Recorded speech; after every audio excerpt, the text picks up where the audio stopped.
Care giving versus care taking. ఇవాళ నేను మాట్లాడబోయే topic ఏదైతే ఉందో దాంతో చాలా మంది గృహిణులు ఎస్పెషలీ కనెక్ట్ అవుతారు. హలో అండి, నమస్తే, I'm Gayatri, counselling psychologist. Care taking అన్నది మోస్ట్లీ మన ఇండియన్ విమెన్ కి చాలా అలవాటు అయిపోతుందండి, ఎస్పెషలీ మ్యారేజ్ తర్వాత.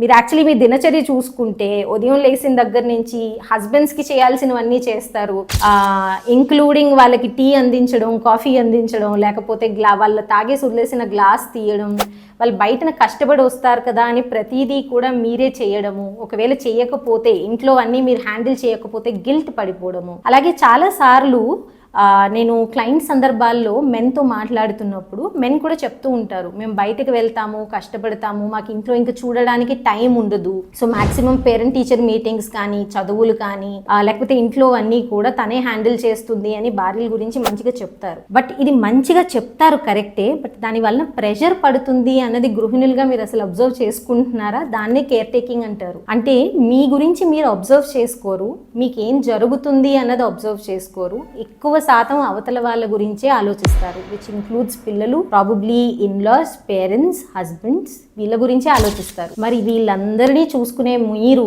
మీ గురించి మీరు ఆలోచించుకోకపోతే ఏదో ఒక రోజు వాల్కెనో ఇరప్ట్ అవ్వదు, అప్పుడు మీరు క్వశ్చన్ చేస్తారు, నన్ను ఎవరు చూసుకుంటున్నారు అంటారు. సడన్ గా 40s 50s వచ్చినప్పుడు బిల్డ్ అయి మొత్తం అంతా బద్దలవుతుంది. నేనే చూసుకోవాలా, అన్నీ నేనే చేయాలా, నన్నెవరో అర్థం చేసుకోరా, అసలు నాకెంత ప్రెషర్ అవుతుంది అన్నది మీకు ఎందుకు అర్థం అవ్వట్లేదు అని చెప్పి ఈ ప్రెషర్ ఖచ్చితంగా హస్బెండ్స్ మీద, పిల్లల మీద, ప్రాబబ్లీ ఇన్లాస్ మీద, పేరెంట్స్ మీద, అందరి మీద ఒకేసారి ఎరప్ట్ అవుతుంది. ఎందుకు అంటే మనం ఆడపిల్లల్ని పెంచుతున్నప్పుడు చిన్నప్పటి నుంచే అవతల వాళ్ళని చూసుకోవాలి, అవతల వాళ్ళ నీడ్స్ ఇంపార్టెంట్, మన గురించి మనం ఆలోచించుకోవడం స్వార్థం, సెల్ఫిష్, అవతల వాళ్ళ గురించి ఆలోచించుకోవడమే సరైన పద్ధతి అని అమ్మాయిలకి నూరిపోస్తున్నాం. సో దీన్ని రివర్స్ చేయాలండి. ఎందుకు అంటే ఈ కేర్ టేకింగ్ యాటిట్యూడ్, అంటే ఈ మైండ్ సెట్ ఏదైతే మనం డెవలప్ చేస్తున్నామో ఎస్పెషలీ అమ్మాయిల్లో, ఇది వాళ్ళ మానసిక ఆరోగ్యానికి మంచిది కాదు, అలాగే శారీరక ఆరోగ్యానికి కూడా మంచిది కాదు. ఎందుకు తెలుసా? రెండు సెపరేట్ కాదండి. ఎప్పుడైతే వాళ్ళు ఇంత ప్రెషర్ లోపల పెట్టుకుంటూ రోజు చెక్ లిస్ట్ లాగా పనిచేస్తూ అందరి అవసరాలు తీరుస్తున్నారో వాళ్ళకి మంచి పేరు అయితే వస్తుంది, కరెక్టే, కానీ వాళ్ళ ఆరోగ్యం అన్నది సఫర్ అవుతాయి. మీకు థైరాయిడ్ అయినా, డయాబెటీస్ అన్నా, ఎనీ కండిషన్ ఫిజికల్గా వచ్చినప్పుడు దానికి కూడా మెంటల్ స్ట్రెస్తో సంబంధం ఉంటుంది. అలాగే మానసికంగా, అంటే ఎవరు నా గురించి పట్టించుకోవట్లేదు, నేనే అందరి అవసరాలు తీరుస్తున్నాను, నా గురించి ఎవరు పట్టించుకోవట్లేదు అన్న భావన కలిగినప్పుడు వాళ్ళకి కోపము, యాంగరు, అగ్రెషను, రిసెంట్మెంట్ అంటాం, అంటే ఒక రకమైన ద్వేషం, అంటే వీళ్ళకి ఇంతవరకు నేను ఇంత వీళ్ళ గురించి తెలుసుకొని చేస్తున్నాను కదా, వీళ్ళకి ఆ మాత్రం నా గురించి అర్థం అవ్వదా అని విపరీతమైన ద్వేషం బిల్డ్ అయినప్పుడు,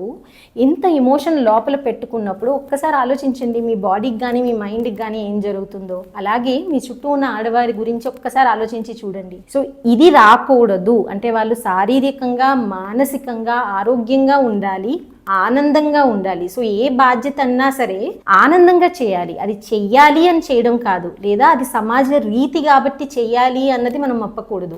ఆనందంగా చేస్తున్నారా, ఆరోగ్యంగా ఉంటూ చేస్తున్నారా అన్నది చాలా అవసరం అండి.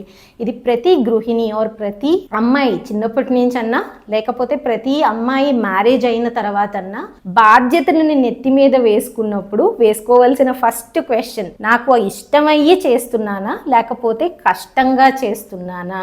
కష్టంగా చేస్తున్నాను అంటే మాత్రం కష్టం అవుతుంది అన్నది చెప్పాలండి. అది ఫస్ట్ చెప్పాల్సింది భర్తకి. కష్టం పిల్లల దగ్గర వస్తే పిల్లలకి చెప్పాలి, తల్లిదండ్రుల దగ్గర కష్టం వస్తుంది మనసు విప్పి చెప్పాలి. మీరు చెప్తేనే అర్థమవుతుంది, మీరు చెప్పకపోతే అర్థమవ్వదు. అదే కేర్ టేకింగ్ యాటిట్యూడ్. అన్నీ మీరే చేసేసేయాలి, అందరికీ నేనే ఉండాలి, అందరి బరువు నేనే ఎత్తేయాలి, ఆంజనేయ స్వామి సంజీవిని పర్వతం ఎత్తినట్టు అన్నీ నేనే ఎత్తేయాలి అని మాత్రం ఉంటే మీ మానసిక ఆరోగ్యం, శారీరక ఆరోగ్యం దెబ్బతింటుంది. So care taking mind set అన్నది వదలాలి. కేర్ గివింగ్ మైండ్ సెట్ ఏంటి అంటే ప్రతి ఒక్కరికి నేను చేయాలి అంటే నా బాధ్యత ఉంటుంది, కరెక్టే. సో హస్బెండ్కి ఒక్కొక్కసారి మీరు నాకు కాఫీ చేయగలుగుతారా, నాకు ఇవాళ ఓపిక లేదు, coffee or morning tea or coffee మీరు పెట్టిచ్చేస్తే మిగిలినవి నేను చక్కచక్క లేసి చేసేస్తా. సో అప్పుడు ఆయనకు అర్థమవుతుంది, ఓకే టీ చేసి ఇవ్వాలి అంతే కదా, చేసి ఇచ్చేస్తారు. రెండు, పిల్లలకి చెప్తున్నారు, మీ వార్డ్రోబ్లు, మీ షెల్ఫ్లు ఇవన్నీ సర్దడం నా వల్ల కాదు బాబు, కొంచెం మీరు సర్దుకుంటారా అని చెప్తున్నారు. బట్టలు ఉతికి మీ దగ్గర బెడ్ దగ్గర పెట్టేస్తాను, మీరు మడతబెట్టి మీ షెల్ఫ్స్లో పెట్టుకుంటారా అని అడుగుతున్నారు.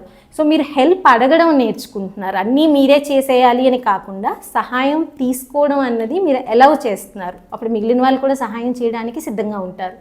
మీరు చెప్తే అప్పుడే వాళ్ళకి అర్థమవుతుందండి. సో కేర్ గివింగ్ ఏంటి అంటే అన్నీ నేనే చేసేయాలి కాదు, నాకు ఎక్కడెక్కడ కష్టం అవుతుందో ఆ కష్టం చెప్తాను, హెల్ప్ అడుగుతాను, హెల్ప్ రిసీవ్ చేసుకుంటాను. నేను అన్నీ చేసేసేయాలి అన్నది నా వర్త్కి లింక్ చేయను. అంటే నేను అన్నీ సక్రమంగా ఎవరి హెల్ప్ తీసుకోకుండా అన్నీ నేనే చేసేస్తేనే I'm excellent, I'm a good wife, I'm a good mother or I'm a good daughter in law. ఇది తప్పు మైండ్ సెట్ అండి. మీరు హెల్ప్ తీసుకొని ఆనందంగా ఆరోగ్యంగా బాధ్యత నిర్వర్తించడమే కేర్ గివింగ్ యాటిట్యూడ్. సో ఇవాళ నుంచి మీరు ప్రతిరోజు are you being a caregiver or are you being a caretaker అన్నది క్వశ్చన్ చేసుకోండి. తద్వారా మీ మైండ్ సెట్ మారుతుంది. Thank you.